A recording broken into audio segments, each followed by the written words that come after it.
Assalamualaikum warahmatullahi wabarakatuh. Ya, jumpa lagi dengan saya Bobi Rantopayu ya di channel Atur Uang.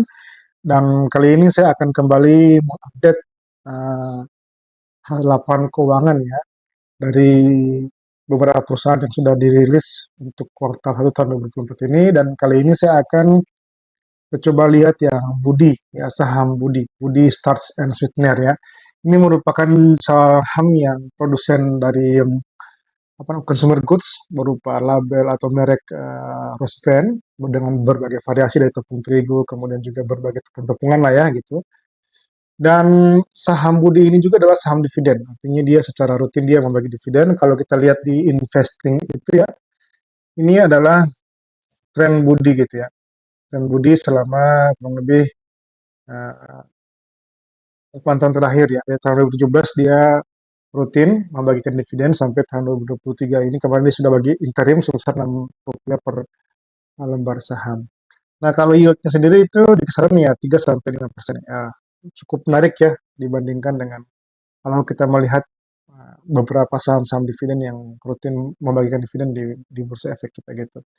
Jadi kali ini kita akan coba melihat bagaimana update harga Budi ini.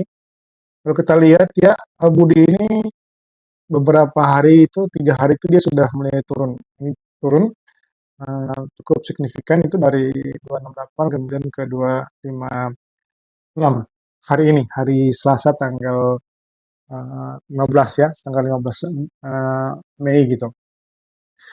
Nah, kemudian uh, penurunan Budi ini justru tidak diikuti dengan aksi jual asing. Di sini tidak terlihat lonjakan penjualan ya, tidak ada penjualan asing, tapi justru asing malah tetap akumulasi ya, meskipun dia tipis ini. Kita lihat di sini dia ada sedikit kenaikan, tapi dia tipis gitu, landai lah ya, gitu, landai gitu. Artinya Budi ini keluar itu tidak ada asing yang tidak diikuti dengan penjualan oleh asing. Nah, sehingga ini bisa memanfaatkan momentum yang penurunan harga yang terjadi gitu. Kemudian secara fundamental kita lihat nih update laporan keuangannya untuk kuartal 1 ini emang kalau dilihat nih untuk total revenue juga turun nih dari 987 miliar tinggal 98 miliar rupiah. Ada kurang lebih 1%-an lah ya untuk turunnya gitu. Untuk EPS sendiri itu ya ini turunnya cukup signifikan. Jadi dari 35 miliar tinggal 23 miliar untuk kuartal 1 di tahun 2024 ini. Nah, uh, tingginya tinggi apa tingginya penurunan laba ini itu karena disebabkan oleh ini meningkatnya beban penjualan. Jadi uh, apa namanya uh, uh, uh, revenue-nya turun, tapi justru ada kenaikan di penghasilan atau di beban lain-lain. Begitu. Ini yang meningkat ya. Sedangkan untuk beban usahanya itu justru turun, hanya 7 miliar rupiah. Nah, jadi adanya kombinasi itu, nah ini yang kemudian mengakibatkan adanya penurunan laba yang cukup signifikan di untuk Budi ini sendiri gitu. Nah, dari hasil sekilas ini kemudian kita bisa peroleh untuk EPS-nya sendiri, ya, untuk EPS Budi sendiri itu tahun 2024 ini menjadi mana? Ini untuk EPS annualized-nya itu menjadi 18,49 uh, rupiah per lembar saham. Angkanya kan diperoleh dari EPS yang tadi yang kuartal 1 dikalikan 4 aja ya. Sedangkan untuk yang TTM-nya itu menjadi 19,42 rupiah. Nah ini. Nah sekarang pertanyaannya adalah apakah harga sekarang, karena tadi kan kita katakan bahwa Budi turun tapi kok sahamnya asing tidak jual. Tapi apakah harga sekarang cukup menarik? Nah, kita coba untuk melakukan valuasi ya. Jadi melihat dengan kondisi laporan keuangan yang sudah keluar tadi itu, kita coba hitung berapakah sebenarnya harga wajar Budi gitu ya untuk dengan kondisi harga seperti yang dengan kondisi fundamental seperti yang sekarang ini gitu. Nah, saya coba menghitungnya dengan menggunakan nilai pair. Nah, ini kita ambil dari sini, kita ambil dari funda chartnya ini, dari funda chartnya itu kita ambil nilai uh, untuk 5 tahun terakhir ya. Kita ambil aja yang 5 tahun terakhir sebesar Nih, ya di angka 256, 256. Atau kalau kalau mau lebih mau lebih eh, lagi kita coba aja kita ganti ya dengan menggunakan yang 3 tahun aja dulu ya. Tinggal terserah kita mau pakai yang 3 atau 5 tahun. Saya sih biasa pakai yang 5 aja. Nah, kalau kita pakai yang 3, kalau kita pakai yang 3 tahun untuk rata, biasanya di angka 10,76. Nah, angka ini kita akan untuk melakukan evaluasi. Kita masukkan sini angka 10,76 ini.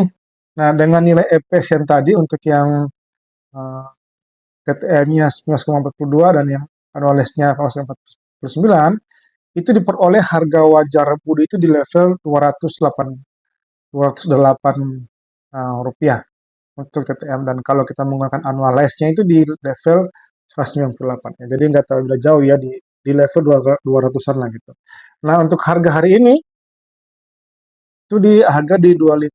Itu berarti platnya di angka 13,18 rupiah. Artinya lebih tinggi 28% dari harga wajarnya itu. Nah, jadi dengan menggunakan hitungan seperti itu, maka untuk Budi ini, kalau saya sih ya, kalau saya untuk Budi ini, jadi saya akan apa namanya, akan masuk nih di Budi ini ya di area-area yang tadi di area di sekitar harga wajarnya.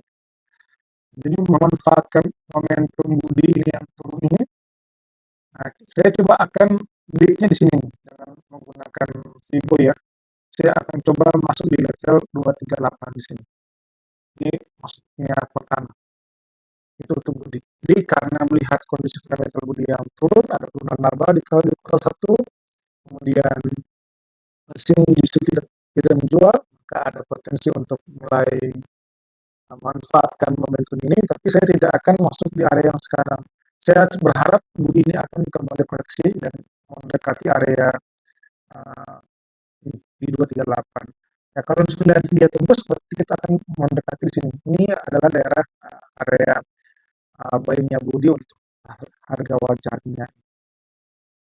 Demikian ya untuk sharing kita untuk saham Budi ini. Jadi ini sekali lagi ini langsung dividen, bisa untuk terkip, tapi tentunya meskipun besar dividen jangan kita ini ya, tapi kita beli bertahap.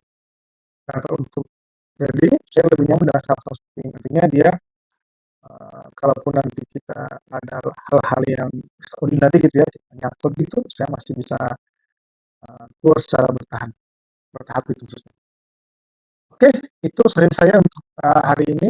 Terima kasih atas dukungannya. Assalamualaikum warahmatullahi wabarakatuh.